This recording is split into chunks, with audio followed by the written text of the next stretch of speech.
I believe Ohio should abolish the death penalty. Governor Mike DeWine flipping the script on the death penalty. Once he was a supporter of the death penalty, and now he is calling for Ohio to abolish it. Governor DeWine says the facts have changed, citing the cost, the reality that executions have largely stopped in Ohio, and the mental toll on corrections workers. Hunter Bertram explains the shift. You can talk about the death penalty, and you can argue it one way or the other.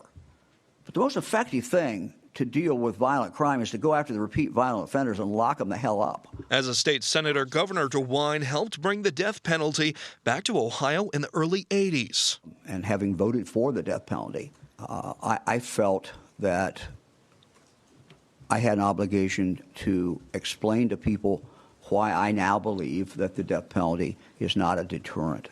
DeWine says deterrence comes down to certainty and swiftness, as the last 10 executions in Ohio took an average 21 years to complete. Plus, since 1981, when it came back, 337 people sentenced to death, yet only 56 executed. The chances of a murderer getting executed get more and more and more remote. Notably, DeWine hit pause on executions as governor, citing concerns over losing critical medications needed elsewhere. Drug companies who tell us if you use our drugs to execute someone, then we will, threaten to cut us off and cut our state hospitals off, and that was not a risk I was willing to take. The legislature can take this action, and I believe they should take this action. That or put it to a vote for Ohioans to decide, he says.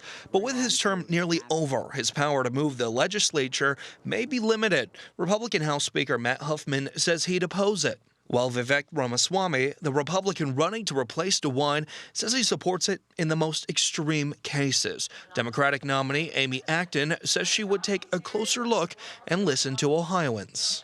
The moral justification I had for voting for the death penalty simply no longer exists. And to note, Michigan bans the death penalty. Pennsylvania hasn't had an execution since 1999. Ohio's last was 2018. And Indiana has 5 people on death row compared to Ohio's 109 currently. And elsewhere, this debate unfolding. To the west, Idaho turns to firing squads as its primary execution method starting July 1st. We'll have to see if the state legislature takes the governor's guidance. Lena. All right, we'll keep following it. Hunter Bertram in the studio. Thank you.